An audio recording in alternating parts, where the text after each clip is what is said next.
লাউ দিয়ে আজকে এমন জিনিস তৈরি করব যেটা আগে কখনো খাননি। খাবেন বা কি করে? আপনারা তো জানেনই না যে লাউ দিয়ে এত সুন্দর একটা জিনিস তৈরি হয়। যাই হোক, এখানে আমি ১ম এ বড় একটা লাউ নিয়ে নিয়েছি আর সেটার মাথাটা কেটে এক সাইডে রেখে দিয়েছি।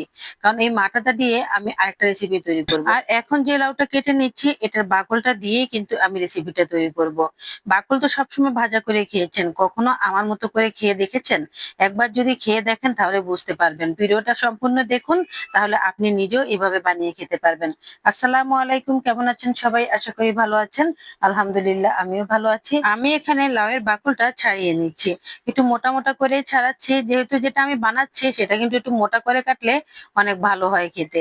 যাই হোক, এই তো মোটা মোটা করে কেটে নিচ্ছি। সত্যি বলতে আমার কাছে অনেক ভালো লেগেছে, তাই আপনাদের সাথে শেয়ার করলাম যাতে আপনারাও বানিয়ে খেতে পারেন। এই তো লাউটা এখন এক সাইডে রেখে দিচ্ছি। এটা আমি রান্না করে ফেলবো চিংড়ি মাছ দিয়ে। আর এখন লাউয়ের বাকলগুলোকে ছোট ছোট করে টুকরো করে নিচ্ছি, কারণ বড় বড় থাকলে এটা অসুবিধা হবে করতে, তাই ছোট করে টুকরো করে নিলাম।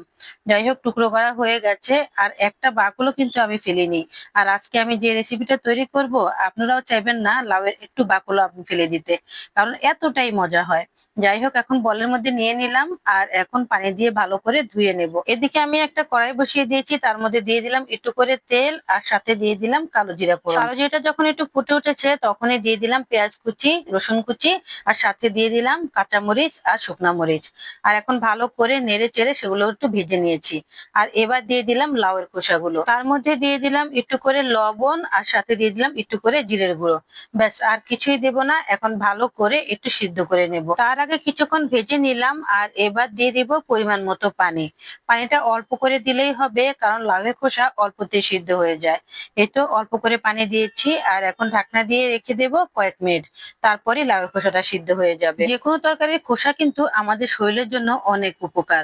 এখন জিনিসপত্রের দাম অনেক বেড়ে গেছে, আপনি চাইলে একটা সবজি দিয়ে দুইটা তরকারি বানাতে পারেন। যেমন ধরেন লাউ দিয়ে একটা রান্না করছি আর লাউয়ের খোসা দিয়ে এখন আরেকটা রেসিপি তৈরি করছি। এই তো ঠান্ডা করে নিয়েছি আর এখন আমি এটা ব্লান্ডার জারে দিয়ে দিচ্ছি। সামান্য পানি সহকারে দিয়েছি, তারপর সুন্দরভাবে ব্লান্ড হয়ে গেছে। আর এখন একটু সয়াবিন তেল দিয়ে তারপর আমি এই লাউয়ের খোসাগুলোকে ভেজে নেব।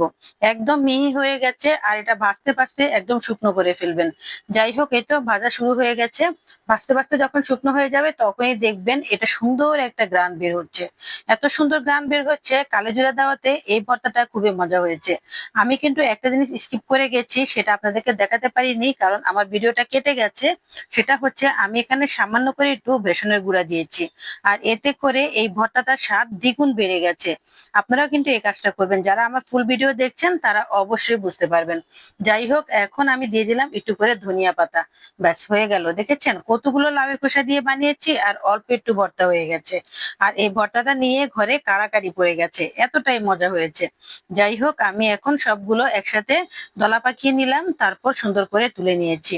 এই তো দেখেন কি সুন্দর হয়েছে, মাশাআল্লাহ, খেতে এত ভালো হয়েছে কি বলবো। আসলে এই ভর্তার স্বাদই অন্যরকম।